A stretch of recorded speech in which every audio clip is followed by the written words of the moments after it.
Chapter 39. Now one POV. Past Life 18. As Xavier looked at the beautiful baby girl in his arms, she was so small and perfect in his big arms. She was just like her mother, pale and silver hair, but her eyes were gold like his power. She had very light freckles that covered her cheeks, which made her look even more beautiful. "My baby Veronica," he cooed as the baby laughed and caught his fingers. Daek gave her the name, and it was just as perfect and fitting. Presently, as Xavier was sitting in his throne chair with his baby girl playing with his fingers, the door to his chamber opened, and the king looked up to see his best friend Wilfred enters. Wilfred gave a bow in respect and smiled at the baby in his arm. "Your Highness, Princess Veronica," he said, bowing to both of them with respect. "Raise, Sir Wilfred," the king said as the vizier obeyed. "Your Highness, the weather is getting darker. The agricultural land on the west also started to turn poisonous. We started evacuation," Wilfred said as the king nodded. "We should do our best in getting the Obsidian's power stone. Until then, provide them with necessaries," the king said as Wilfred nodded. "But, Your Majesty," Wilfred started to stumble as he raised his eyebrow and looked at him. "What happened?" he asked as Wilfred sighed. "There are protesters outside making a ruckus and demanding to see you," he said as the king's face went void. "I see," was his only comment before he moved to discuss the next attack strategy. After Wilfred left, Xavier sighed as he looked down at his precious. Her eyes by now were dropping lower and lower as she falls deep into sleep. Once he made sure his baby was fully asleep, he called for her maid and Dimon's protector, Mrs. Galena. "Take her to her room," the king said as she bowed her head before taking the baby in her arms. She smiled and silently, without waking the baby, took her to the room. "Baby Victorelle always wants to be in her father's hands, or she will cry. The only time when she is not in his hand is when she was asleep. That is the time when the king can do his duties." Taking the chance, the king made his way to the village. It has been a month since everything happened. After he wished on the stone and fainted, he woke up in the hospital. He was unconscious for 2 days, and a lot of disasters took place. The whole of the terrain fell into darkness. The bright sky became dark with black clouds. The green trees started to wilt. Everyone was panicking. It felt like the devil's world. There was no sunshine for the whole month, and the king was sure there would be none in the future. At least, not till the power stone he destroyed is replaced. But he doesn't regret it. He needed to save his daughter. Many protesters arose, stating it is a curse of a newborn. The kingdom was attacked, and the protesters were either banished or put to prison. The doors to the castle were shut down. No one was to enter without the king's direct permission. He knew he made a great mistake, and he knew he would be punished. But before that, he wants to restore the kingdom back to how it was, so when he was taken by the gods for the punishment, he can be at peace. He didn't want his daughter to pay for his actions. He wants her to grow into a beautiful and perfect queen set to rule a healthy kingdom. And the only way was the power stone from Obsidian terrain. As he walked out of the castle gate to meet with the protesters, he watched with avoid expressions as they create a ruckus. After the incident, the king was never the same. He never smiled or laughed except in front of his daughter. Now, his daughter was his world and the only one capable of making him happy. "The demon child has ruined our land. She must be killed. Kill the demon child," the protester said as the king tensed. His hand formed into a fist at the word spewed about his daughter. He didn't think twice as his eyes glowed silver. His power activated, and he brought out his sword before stabbing the leader protester in the heart. Everyone screamed in shock as they looked at the king in fear. His face looked angry, and his eyes held fury.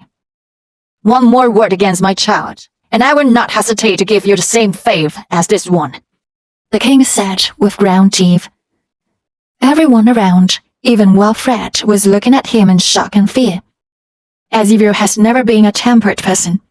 He was a changed man, and at that moment everyone knew they should never try to anger him anyway. 2 years later, the girl cried and screamed as the maid tried to calm her down. She was keeping on crying and she had a high fever. "I cannot touch her," the maid said as she moved back with her burned hands. "Call the king," Serene shouted at one of the gods. The baby was radiating power that prevents anyone was touching her. The cries of the child worsened as the temperature of the atmosphere started to rise. Suddenly, the vase beside one of the maids exploded, making everyone scream in shock and fear. The king ran in and looked around in shock. "Veronica!" he shouted as he ran to her, but suddenly a gust of wind pushed him back. Suddenly, a maid screamed in fear as the warrior beside her collapsed. The king turned in shock as the warrior then suddenly stood up. His eyes suddenly opened and everyone gasped at the sight. His eyes were black with only red shining iris. "We meet again, King Azivir." A familiar voice came from his mouth. "Devil!" the king called in shock as the devil let out a small laugh. "Yes. Do you really think I will be trapped in the stone forever, and when you destroyed it, I will be destroyed as well? You transferred the power of stone to her, and along with that, I gave her my mark." The devil smiled wickedly. "Slowly, the child's power would turn dark until it would demand freedom. With the power of the stone and my mark, your hybrid daughter will become vicious and powerful enough to destroy all three worlds," he said as he picked up the child. "Don't touch her!" the king shouted in anger and worry. The crying child suddenly calms down as the devil picked her up. "Look at that. She never stops crying if picked up by strangers, and yet she is happy in my arms," the devil said, smirking at the furious king. "Let her go!" the king shouted as he used his power at the devil. Strings wrapped around the devil as the devil hissed. He immediately used another power to carry the child to his arms. He looked at her in worry as she was now asleep in her father's arm. "I will be back, Wizard King. You have destroyed only my body, and it will regenerate in a few years. After that, I will have your child," the devil said as the king screamed and used his powers calling in his sword. "Die!" he shouted as he swept the sword, making a wave of energy slash through the warrior's body. The wind died down, the surrounding became silent. The king was on his knees as he cradled his daughter. What has he done? Chapter 40. Present Life. Noah POV. The scene around me faded, and once again I was made with a void face of Wilfred. What happened after that? Did the evil come again? I said, shocked, as he sighed. No, but after the devil appeared, we saw a change in Victoria. She gets mad at the simplest things, and her powers get out of control. But each time it happens, she faints and gets a fever.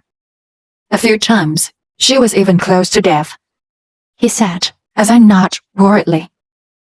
We knew her powers were draining her out. Her body was getting weak.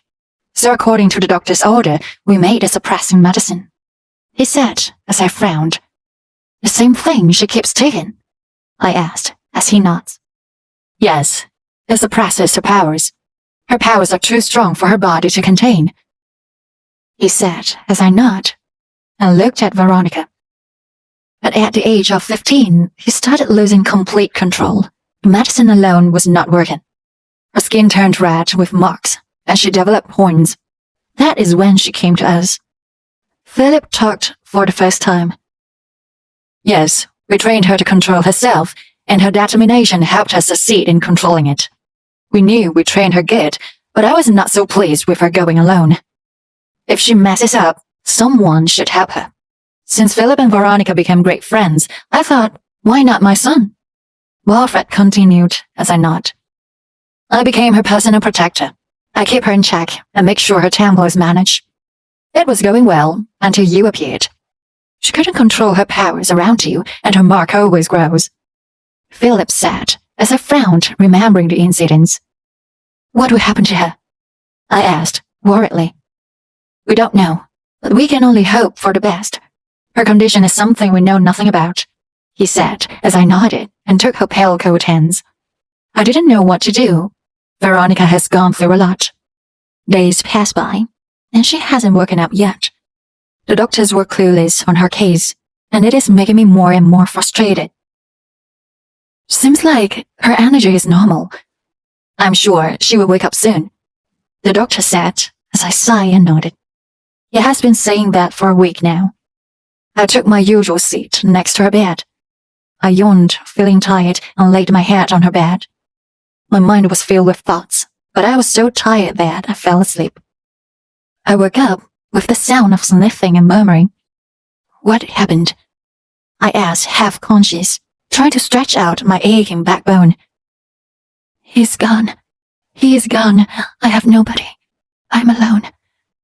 A familiar voice hit my ear as my head whipped to the bed. It was empty. My head then snapped up, and I saw a dark figure walking in the low-lit room. Veronica. I called, but she ignored me. She kept walking. You're awake, I said, but frowned as she ignored me and walked back and forth. He is dead, he said as my eyes widened. I immediately went to her and grabbed her hand. I almost jumped back at the extraordinary sight. It was then I noticed a faint glowing mark in her hands. My eyes went to her face, and it was also covered in marks. Your marks? Come down, Vera, I said as she whimpered and pushed me. I have no one. My papa died. I couldn't save him. She cried as I grabbed her again. I didn't think twice as I hugged her tight. Sparks filled between us as my eyes widened. The mysterious sparks that are always between us were multiplied. I don't know whether it was because of them, but Veronica immediately calmed down. Her hotness decreased, and she clenched to my shoulder and started to cry. I lost him. I have no one, she cried as I hugged her tight. No, don't say that. You have me. I will protect you, I promise. I will not let anything happen to you, I said, as she kept crying, hugging back just as tight. But then, suddenly she pushed me away, shocking me. Vera? I said, as she fell on her knees. No, you should stay away from me. The devil will come for me. No one is safe with me. I am cursed to bring disaster, cursed to lose everyone dear to me, she said, as I frowned and looked at her. Vera, please, have trust in me. I love you, I said, as she tensed. She looked at me shocked. You can't. I can't be left, she said, as I frowned and shook my head. Why are you saying that? You can't be left, I said, as I tried to walk to her. There is something deep inside me. I don't know what. It is making me lose my mind, she said, as I walked to her. I went on my knees, so I was on her level. Don't lose hope. There must be some way we can break the curse, I said, as I took her hand in my face. Actually, there is a way. A familiar voice came as both of us looked at the doorway. A female figure came into view, and my eyes widened in shock. Mother? I called. She smiled and nodded before walking in.